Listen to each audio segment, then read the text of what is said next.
10 stories from the life of Richard Boone that sound made up, but aren't. He was a descendant of Daniel Boone's brother. He dropped out of Stanford to become a painter. He flew combat missions as a Navy tail gunner in World War II on 3 aircraft carriers. After the war, he enrolled in acting school, not to act, but to learn how to write better dialogue for his short stories. He stumbled into performing and never looked back. Within a decade, he was the highest paid man on television, playing a gunfighter who quoted Shakespeare, played chess, and ate gourmet French food in 1870s San Francisco. Gene Roddenberry, the man who created Star Trek, got his start writing scripts for him. Then, at the peak of his fame, he walked away, left Hollywood for Hawaii, turned down the lead role in Hawaii Five-0, moved to Florida, painted, was smoked up to 100 cigarettes a day, and died of throat cancer at 63, largely forgotten by the industry he'd once dominated. His name was Richard Boone, and if you watched television between 1957 and 1963, you knew that face, the broken nose, the deep growl of a voice, the eyes that could switch from warmth to menace in a single breath. And the strangest part is, the role that made him immortal almost went to someone else, and Boone got it in a way that sounds like Hollywood folklore. These are the documented stories. Let's begin. Number 1. A frontiersman's grandson with a painter's soul. On June 18, 1917, Richard Allen Boone was born in Los Angeles, California. His father, Kirk E. Boone, was a successful corporate lawyer. His mother, Cecile Lillian Beckerman, was Jewish, the daughter of Russian Yiddish-speaking immigrants. It was an unusual pairing for the era, and it gave Richard a heritage that stretched from the American frontier to the shtetls of Eastern Europe. The Boone name carried weight. Kirk Boone was a direct descendant of Squire Boone, the younger brother of frontier legend Daniel Boone. Through deep genealogical roots, Richard was also a distant 6th cousin of singer Pat Boone, though the two were never close and the connection was remote. None of that mattered to young Richard. The family was affluent, settled in Glendale, California. He was the middle child of 3, restless, defiant, and utterly disinterested in the legal career his father planned for him.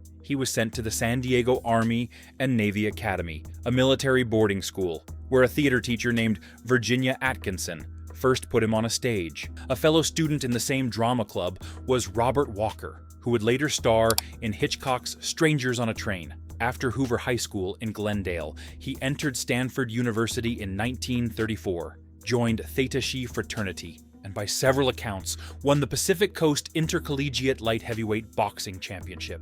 If you ever wondered where that famously battered nose came from, that's your answer. But here's what nobody expected. Richard Boone didn't want to be a lawyer, a soldier, or an actor. He wanted to be a painter. Around 1937, he dropped out of Stanford without finishing his degree and enrolled at the Chouinard Art Institute to study abstract cityscapes and oils. He worked odd jobs to survive: oil rigger, bartender, short story writer. His first marriage, to Jane Hopper in December 1937, was chaotic and brief. So 2 heavy drinkers trying to build a life together. It dissolved by 1940. At 23 years old, Richard Boone was a Stanford dropout, a failed painter, a divorced bartender, and an amateur boxer with a crooked nose. The war was about to change everything. Number 2. The tail gunner, who served on 3 carriers. In May 1942, Richard Boone enlisted in the United States Navy. He trained at Naval Training Center San Diego and became an aviation ordnance man, the man responsible for maintaining, loading, and arming the weapons on combat aircraft. He then qualified as an enlisted naval aircrew man, which meant he wasn't staying on deck. He was going UP. Boone served as a tail gunner on Grumman TBF Avenger torpedo bombers, one of the most dangerous assignments in naval aviation. The tail gunner sat in a cramped turret at the rear of the plane. You see, exposed to enemy fighters attacking from behind with limited armor and almost no room to move. His job was to shoot back while the pilot flew straight into anti-aircraft fire to deliver torpedoes. He served on not 1, not 2, but 3 aircraft carriers: the USS Enterprise, the USS Intrepid, and the USS Hancock. The Enterprise alone is widely cited as the most decorated ship in Navy history. Boone saw combat across the Pacific Theater and earned the Asiatic Pacific Campaign Medal with 2 battle stars and the Navy Good Conduct Medal.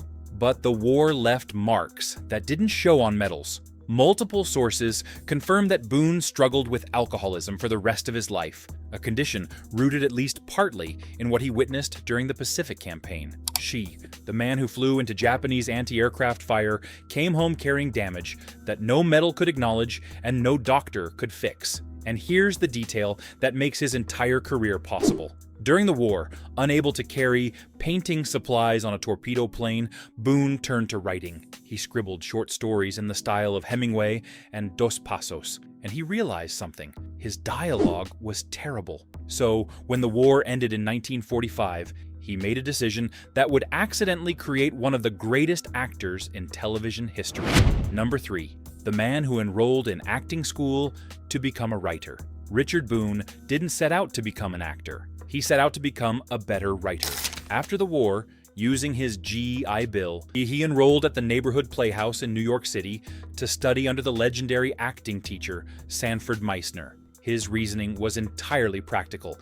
He thought if he spent time around actors, he'd learn how real dialogue sounded, and his short stories would improve.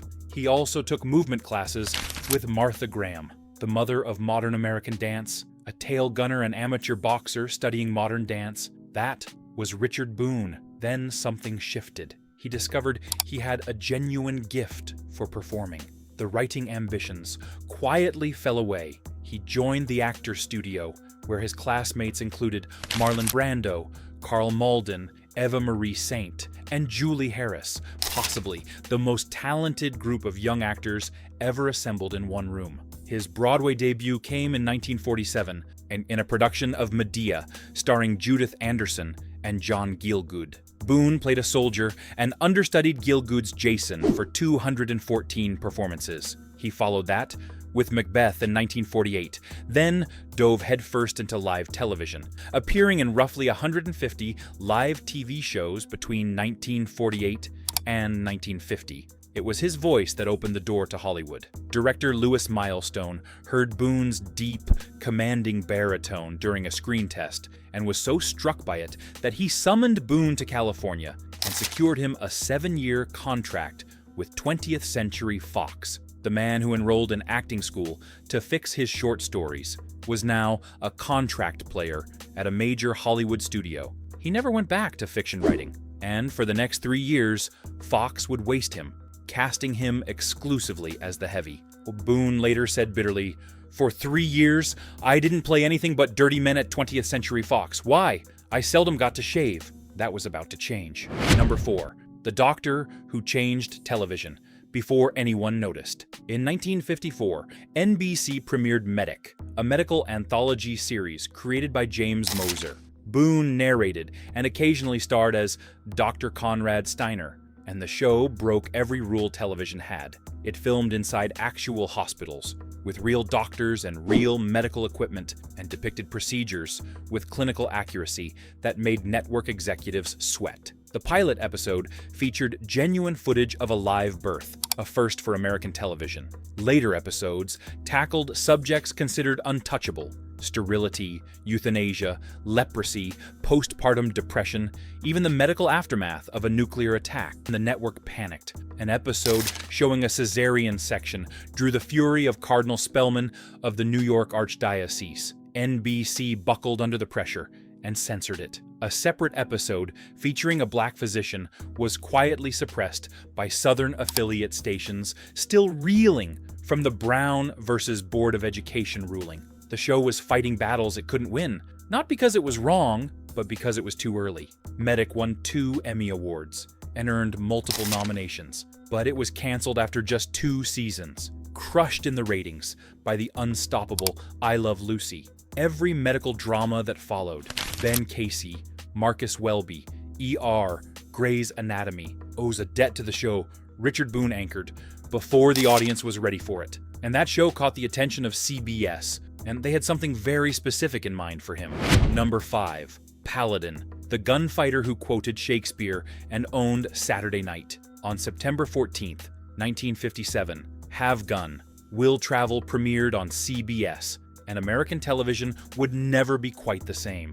Richard Boone became Paladin, a character unlike anything audiences had ever seen in a Western. Paladin was a gentleman gunfighter for hire who lived in luxury at San Francisco's Hotel Carlton. He dined on gourmet French cuisine. He attended the opera. He escorted beautiful women. He played chess. He quoted Shakespeare, Keats, and the Bible with equal fluency. And when trouble called, he changed into all-black Western attire, strapped on a holster bearing a platinum chess knight, and rode out to deliver justice with a Colt .45. His business card became an American icon: have gun will travel, wire Paladin, San Francisco. When asked about the chess knight symbol, Boone explained, "It's a chess piece, the most versatile on the board. It can move in 8 different directions, over obstacles, and it's always unexpected." The role was originally offered to Randolph Scott, who was unavailable for television. By one account, Scott himself handed the script to Boone while they were filming 10 Wanted Men together. Whether that's precisely how it happened, the result was the same. Boone got the part that would define his life. Saturday Night belonged to him. Over 6 seasons and 225 episodes, Have Gun, Will Travel dominated American television. It was consistently ranked in the top 4 shows in the country, peaking at number 3 behind only Gunsmoke and Wagon Train. Boone held a level of authority over his own show that was virtually unknown for a television actor in that era. He directed 28 episodes. He hand-picked scripts, approved guest actors, vetoed directors he didn't trust, had final say on wardrobe, and co-wrote the show's iconic closing ballad. He shaped Paladin from a simple mercenary into a complex moralist, a man who used violence as a last resort, but never flinched from it. The writing staff reads like a prophecy of television's future. Gene Roddenberry, years before Star Trek, wrote 24 episodes and won a Writers Guild Award. Sam Peckinpah contributed scripts. Bruce Geller, who would later create Mission Impossible, cut his teeth on the show. Ida Lupino directed episodes, making her one of the only women behind a camera in 1950s television. The guest star list is staggering. Charles Bronson, Peter Falk, James Coburn, Warren Oates, Angie Dickinson, Vincent Price, DeForest Kelley, Harry Dean Stanton, and Robert Blake, many before they were famous. Boone didn't just star in the show, he ran it. And he did it for 6 years. Then he did something nobody could explain. Number 6, the most terrifying villain Paul Newman ever faced. While Paladin made him a household name on television, Boone's film career produced performances that could stop your blood cold. In Bud Boticher's The Tall T in 1957, he played Frank Usher opposite Randolph Scott, a performance widely regarded as one of the finest Western villain portrayals ever committed to film. Usher wasn't a snarling psychopath. He was calm, almost reasonable, and that made him infinitely more frightening. But it was Hombre in 1967 that showcased the full range of Richard Boone's menace. Directed by Martin Ritt and based on an Elmore Leonard novel, the film starred Paul Newman as a white man raised by Apaches. Boone played Cicero Grimes, the villain, a man who could charm you over dinner and kill you before dessert. Roger Ebert specifically praised the performance. The film currently holds a perfect rating on Rotten Tomatoes. What made Boone terrifying on screen wasn't volume or violence, it was stillness. He could sit in a chair, say almost nothing, and every other actor in the room would shrink. The broken nose, the deep voice, the unblinking stare. It all combined into something that felt genuinely dangerous. Other actors played villains, so Boone simply occupied the space and let the camera do the rest. He appeared in 3 films with John Wayne, The Alamo in 1960, Big Jake in 1971, and The Shootist in 1976. Wayne's final film. Wayne personally asked Boone to take the role. By one famous account, during The Alamo, Boone refused payment because he knew Wayne was financially overextended, and Wayne responded by having a brand new Rolls-Royce delivered to Boone's driveway. The story has been told in different versions. Some sources say it was simply the leather coat Boone wore in the film, but either way, it speaks to the deep mutual respect between the two men. In Big Jake, Boone delivered one of cinema's great villain speeches as gang leader John Fane, a cold-blooded threat so convincing that you forget he's acting. And in a footnote that delights fantasy fans to this day, your Richard Boone voiced the dragon Smaug in the 1977 Rankin-Bass animated adaptation of Tolkien's The Hobbit. That deep, gravelly rumble, giving life to a treasure-hoarding dragon, it was perfect casting. Number 7. He walked away from the biggest show on television. In 1963, at the absolute peak of Have Gun, Will Travel's popularity, Richard Boone did something that baffled everyone in Hollywood. He quit. He ended the show voluntarily, walking away from enormous ratings, massive paychecks, and guaranteed fame to pursue his dream project. That project was The Richard Boone Show, a dramatic anthology series on NBC modeled on repertory theater, the kind of serious ensemble work he'd trained for at the Actors Studio. He assembled a company of 15 rotating actors, including Robert Blake and Harry Morgan, with legendary playwright Clifford Odets as story editor. Each week told a different story with a different cast configuration. It was exactly the kind of ambitious, artistic television Boone believed in. The show won a Golden Globe for Best TV Show. It earned multiple Emmy nominations. Critics respected the ambition. Audiences didn't watch it. Crushed in the ratings by CBS's Petticoat Junction, it was canceled after one season. When asked if he regretted leaving Paladin behind, Boone was characteristically blunt. It was a ridiculous thing, but I don't ever have to worry about money. As a result of playing Paladin, I have what is known to actors as a lot of go-to-hell money. That phrase tells you everything about Richard Boone. He'd rather make art that failed than entertainment that succeeded. And he had the bank account to back it up. Number 8, the Shakespeare-Quoting Brawler with a painter's heart. Here's the contradiction that defined Richard Boone. He was simultaneously one of the most cultured and most volatile men in Hollywood. He studied modern dance with Martha Graham.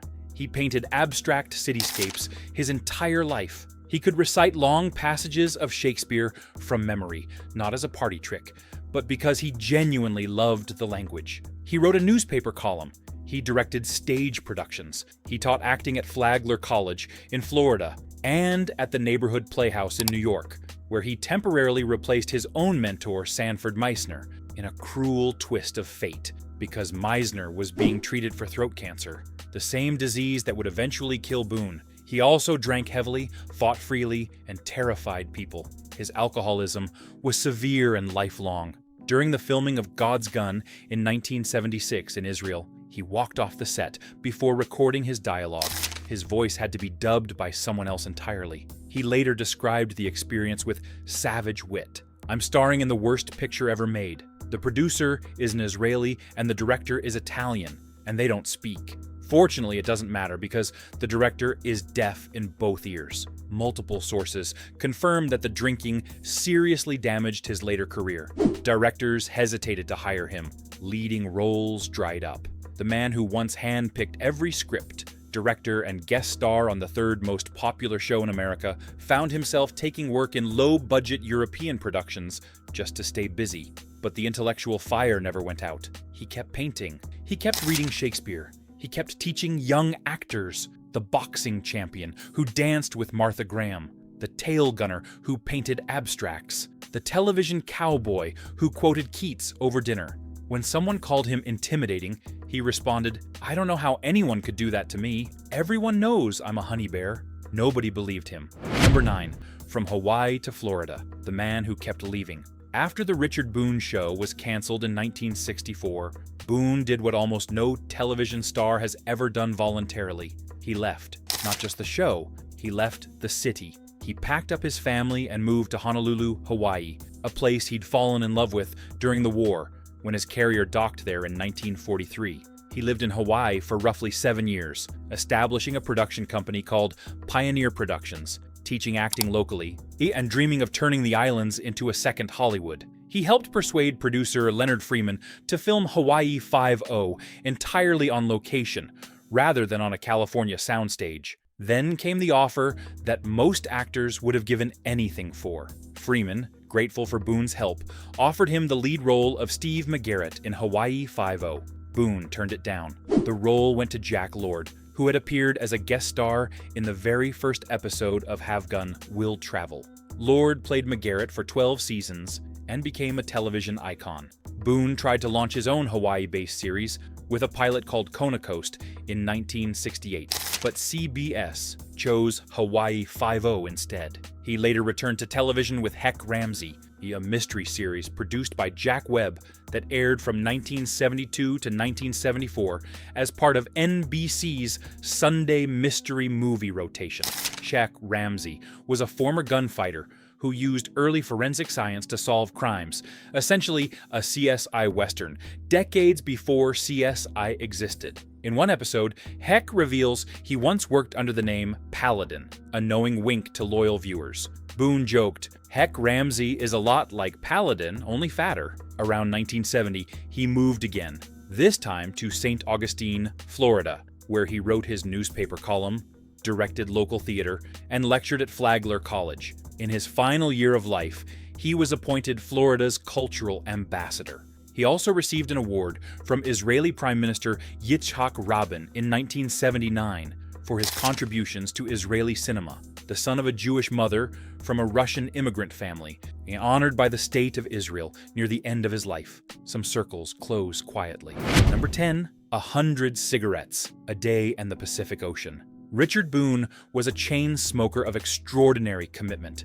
By multiple accounts, he consumed between 60 and 100 cigarettes per day. Not a pack, not 2 packs, up to 5 packs daily for decades. The cancer came for him the way it was always going to.